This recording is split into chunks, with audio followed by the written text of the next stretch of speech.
Здравствуйте, рад вас снова видеть. Добрый вечер или доброго времени суток, Михаил. Взаимно все. Как вы там поживаете? Ну, нормально, как обычные люди, работа, дом, вот дети. Ага, это хорошо. Как обстоят дела у вас там с коронавирусом в Америке? Каждый день проходят такие цифры устрашающие к нам сюда, в Европу. Хотя у нас в Швеции тоже не очень-то благополучно тут с Ну, я этим делом. думаю, это у нас где-то средняя тяжесть, так сказать, его распространения. Вот. В некоторых местах серьезнее, в некоторых местах полегче. Вот. Ну, все надеются на новые эти прививки. Кажется, их начали уже раздавать. Хорошо. Но Ваш- все-таки там у вас медицина уровнем повыше, чем у нас будет там в Туркмении или в Средней Азии. Это несравнимо, потому что там все-таки у вас быстро реагируют власти на эти, да, вызовы там насчет лечения, несмотря на смертность большую. Какая-то помощь, конечно, оказывается, но в принципе с этим вирусом дело такое, что а, если кому-то совсем плохо стало, тут его никакая медицина не спасает. Понятно, да, нет еще вакцины против этой болезни, чтобы полностью человек мог излечиться или предохраняться от этой болезни. Вот. У вас хоть, по крайней мере, говорят реальные цифры. У нас в Туркменистане вообще замалчивают власти об этом. До сих пор власти не признаются о том, что вот, у нас эта болезнь присутствует, что люди погибают от этой болезни. Понимаете, в чем дело? Ну, Туркменистан это, так сказать, закрытая страна, и информация находится под контролем, поэтому в этом ничего удивительного нету. В основном все закрытые страны стараются умалчивать, скрывать эту ситуацию с вирусом. Но не настолько, как у нас там. Они абсолютно опровергают, что нет у нас даже единичного случая вот этого коронавируса. У нас есть, говорят, это двухсторонняя пневмония. Или это самое, какой-то на пыль они там грешат, что вот причина заболеваемости вот этой вот, или болезни этой распространения является пыль, что якобы пыльная буря поднялась, и это самое, забило легкое население. Вот такое объяснение дают. Ну, там ничего удивительного нет, и Туркменистан, наверное, недалеко ушел от таких стран, как Северная Корея, вот, от закрытости. Вот, поэтому там пытаются контролировать доступ к информации. И они контролируют, не то, что пытаются, иначе бы люди, раньше первоначальный период ковида, где-то вот март месяц, февраль, март, апрель, даже до мая, люди нам писали, рассказывали, что вот там люди гибнут, вот это, нет медицины, нет лечения, и власти, в общем, скрывают это все. А потом вот последнее, вот сейчас, когда пошла вторая волна этого коронавируса, тишина, с Туркмении никаких конкретных нам вот данных, именами, ну я имею в виду погибших, заболевших нам не поступает. Власти перекрыли этот канал. Надо об этом признаться нам. Ну, Поэтому тяжело нам сказать что-то, что там происходит. Допустим, в соседнем Иране или в Казахстане они пишут, что вот смертность от коронавируса каждым днем все увеличивается. А у нас чисто гладь, да Божья благодать. ну, сложно сказать, чем мы можем как-то изменить обстановку, особенно в таких случаях. В принципе, для правительства, думаю, таких как диктатура, это даже выгодно иметь такую пандемию и под ее предлогом перекрывать каналы для информации, ужесточать контроль, и для них, наверное, это даже выгодно. То есть Я меньше. с вами Совершенно согласен в этом вопросе, потому что власти перекрыли не только там внутри, они перекрыли пути все заезда и выезда из Туркменистана. То есть большинство туркменистанцев нынче проживает за рубежом или за пределами Туркменистана. Основная масса наших сограждан проживает в Турции или Турецкой Республике. А дорога с прошлого года они закрыли, ну не с прошлого года, можно сказать, уже с февраля месяца, значит, регулярные рейсы с Турецкой Республики в Туркменистан не летают.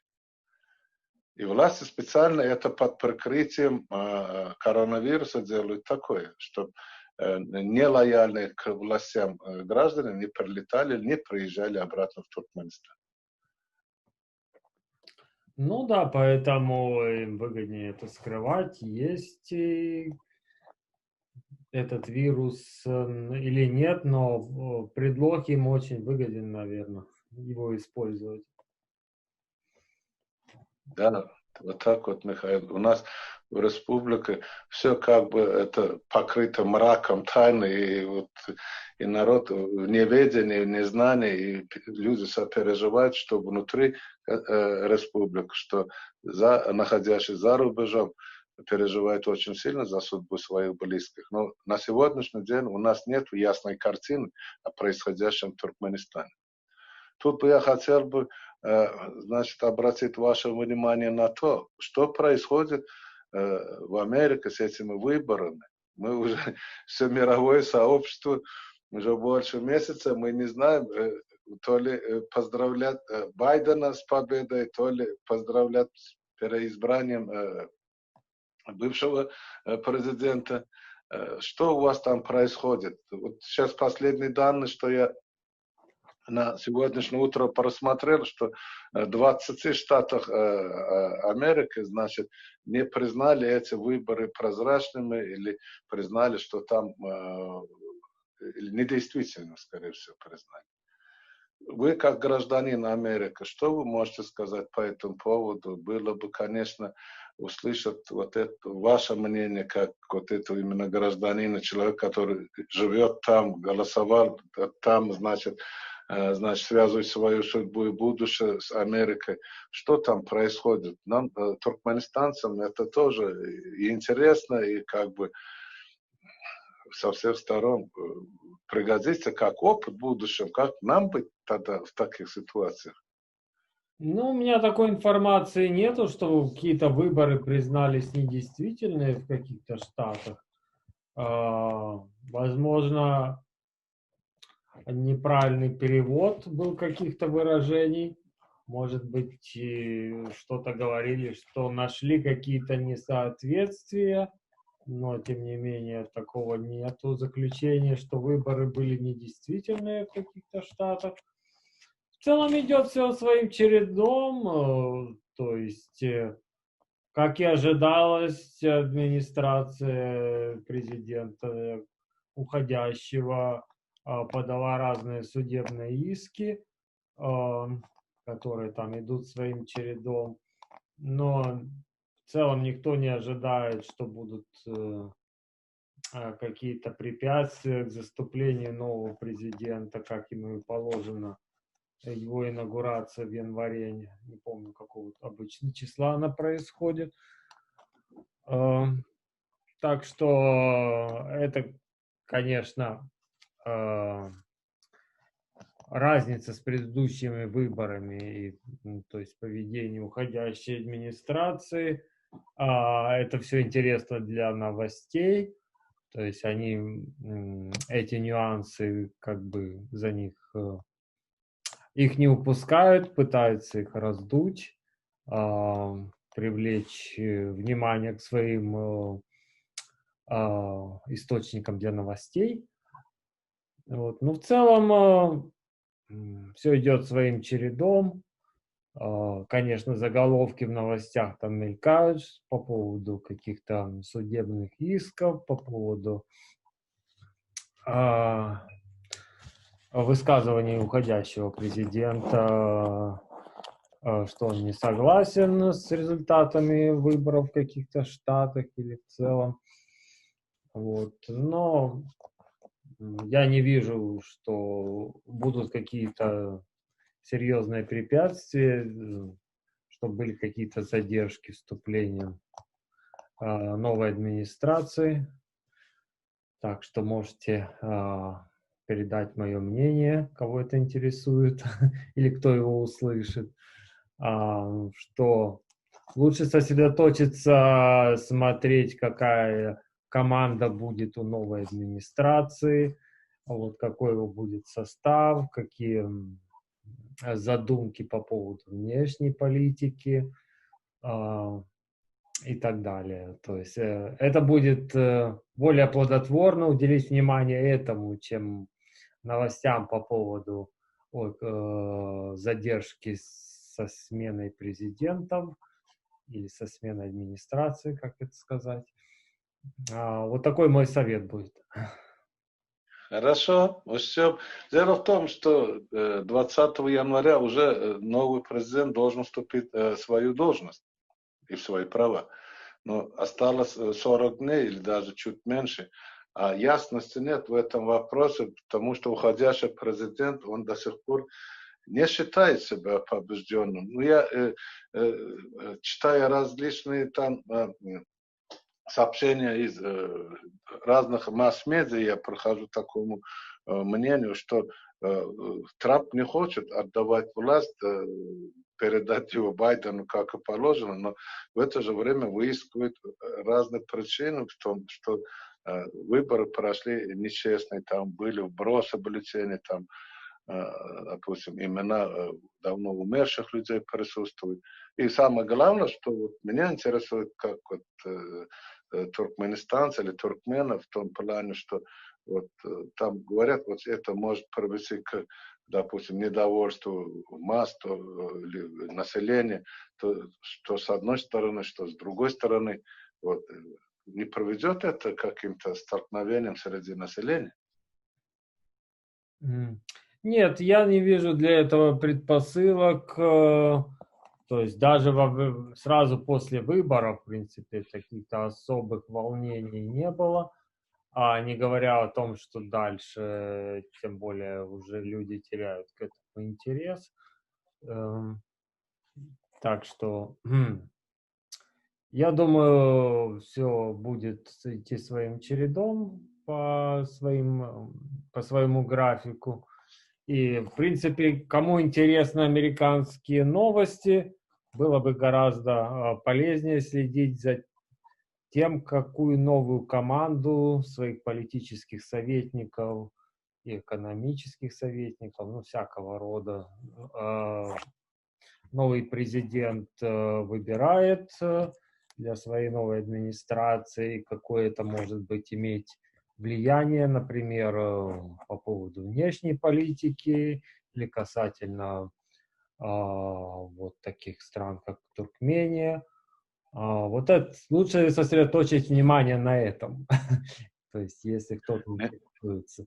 То есть, использовать, отвлекать свое внимание на вот эти мелкие передряги старой и новой администрации, по-моему, это как перевод времени. То есть, может, конечно, это кому-то интересно, это новые источники этих новостей, им, конечно, хочется разжечь внимание и привлечь к себе этих читателей разными заголовками, но, в принципе, на это не стоит обращать внимание. Понятно. Ну, спасибо вам, Михаил, большое, что вот вы, живя там, и вот, как бы нам обрисовывается картина, таким ваше видение передаете нам, что вот, как бы взгляд изнутри страны. А то на самом деле, получается, мы читаем сообщения из разных масс-медиа, конечно, каждый из них преследует свои цели. Мне было очень интересно, я думаю, не только мне задали вопрос, говорят, может, там из Америки кто-то вот расскажет, как там обстоят дела вот по этим двум вопросам. Ну, Я очень рад, что вы мне ответили на эти вопросы. Я думаю, наши читатели или туркменистанцы теперь будут более осведомлены в этом плане или будут знать ваше мнение тоже. Если что-то напишут там у меня на страничке, ставят свои сообщения по этому поводу. Ну а так я желаю вам, всему американскому народу благополучия, всех благ, успехов вот, в вашей жизни. И чтобы Вот. новая администрация, да, Да, и понесла, у меня да. надежда, что, может быть, новая администрация как-то проявит больше интерес к положению с правами Правами человека.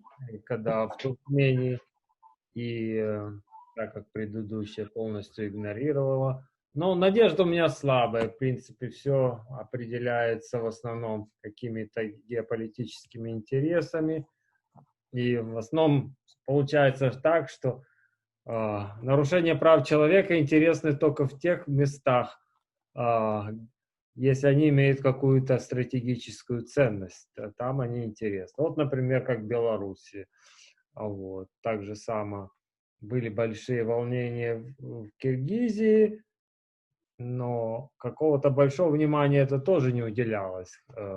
Хотя Киргизстан имел какую-то стратегическую точку по плане авиационной базы, которая там находилась, и до того, как она американская накрылась. Ну, то есть какое-то минимальное стратегическое положение или ценность там имелась. Вот. Поэтому и заботились о том, что там происходит. Публиковали и так далее. Сейчас мы видели публикации про волнения в Киргизстане. Вот. Но ничего не очень практически или никогда не слышно о нарушении прав человека в Туркменистане, какие бы они вопиющие не были. Вот. Это очень жаль. Но, может быть, новая администрация немножко расширит взгляд на эти вещи. Имею в виду американская администрация. Будем, конечно, надеяться, если взглянуть на прошлое, на исторические события. После администрации Билла Клинтона ни одна американская администрация не обращала, как бы, на наш взгляд, должного внимания происходящему в Туркменистане. Вот последний президент был Билл. Могу сказать, почему они обращали до этого, потому что не было такого еще изобилия, как газа на мировом рынке, и они смотрели это как потенциальный поставщик газа в Европу. Но сейчас американцы хотят свой газ продавать в Европу, то есть... Сланцевый газ, да, вы имеете в виду? Ну да, который тут они пытаются экспортировать по всему миру. То есть с этой точки зрения Туркмения ушла как бы из полезного поставщика, наоборот, в конкурента. Да? И поэтому они ушли из поля такого стратегического интереса. И, может, даже наоборот, это стало способствовать, что на него не обращают внимания теперь, на Туркменистан. То есть не хотят, чтобы он открылся миру и со своими запасами природного газа. Вот. Так что, как ни печально, но в основном внимание по отношению к нарушению прав человека всегда сопряжено с какими-то такими коммерческими интересами или геополитическими, как ни печально. Вот. Так что трудно сказать что-то, остается только надеяться. Вот так, по крайней мере, такие мысли у меня. То есть, может, я и не прав. Нет, ну почему же? Я просто в этом, я хотел бы добавить сказанному, да, вами. Дело в том, что мы же не только, Туркменистан обладает не только газом, у него очень много запасов нефти, там других подземных и полезных ископаемых, которые вывозятся за рубеж или продаются за валюту. Вот. Страна богата во всех смыслах и отношениях. Просто у нас идиотский режим во главе правительства. Вот поэтому у нас, вот так бы, я думаю, по-любому был же интересный проект, и Набуко было через Каспийское море, вот, которые хотели проложить газопровод. Да и другие были проекты, предложения, там западные инвесторы, значит, много компаний хотели вести, значит, там бизнес свой это сам развивать в Туркменистане. Но коррумпированная власть туркменская, она же хотела как? Стоимость, допустим, миллион, ему надо 500 тысяч, значит, наличным им в карман класть. А на Западе так не привыкли работать. Или не все привыкли так работать. Или в таком объеме давали взятку. Поэтому они испугали всех потенциальных инвесторов от вложений, которые могли провести... Это очень печально, так как я считаю, что время вообще для разгара как бы добычи и продажи природного газа, я считаю, уже остается ограниченное. То есть Туркменистан уже упустил, так сказать, свое золотое время, когда он мог осуществить такие проекты и как бы создать запасы на будущее прочности, по примеру, как Саудовской Аравии, Катара, вот, или даже той же России, по крайней мере, они откладывают фонды для будущего развития. То есть Туркменистан, к сожалению, из-за вот такой узколобой политики уже упустил это время. То есть теперь уже как бы интерес к добыче этих углеводородных запасов падает в связи с переменой климата и так далее. То есть и он будет продолжать падать. То есть кто не успел выйти, наладить сеть сбыта, то, возможно, ему уже и не удастся этот газ продать в будущем. Вот. Может, еще осталось там, не знаю, 10 лет, скажем, чтобы наладить какую-то сеть. А потом уже никто не будет строить какие-то новую инфраструктуру по добыче и транспортировке этого газа. То есть очень тоже печально, что у правительства Туркменистана такая узколобая, они просто хотят немножко пережить, создать запас, как говорится, валюты для своих приближенных, а оставить народ как бы ни с чем, но на будущее. То есть практически этот газ уже останется никому не нужен. Ну, в такой степени. Там его будут добывать как для какого-то, может, другого сырья, может, для производства водорода или этого, но уже такой потребности его не будет. То есть это мое мнение, не знаю, может, я не прав, но, по крайней мере, такие тенденции уже явно прослеживаются. Понятно. Ну, Михаил, спасибо еще раз за ваше мнение, вот, за то, что вы согласились поделиться вашими мыслями. Я вам очень благодарен. Если возникнут вопросы в будущем, я обязательно обращусь к вам, потому что ваше мнение для меня, я думаю, и для наших соотечественников в Туркменистане будет очень интересно. И для русскоязычного населения. Спасибо за внимание и вот, на лучшее пожелание вам, вашим родным, близким и всему туркменскому народу. Ну, Спасибо огромное. До свидания. Всех вам благ. Всего доброго.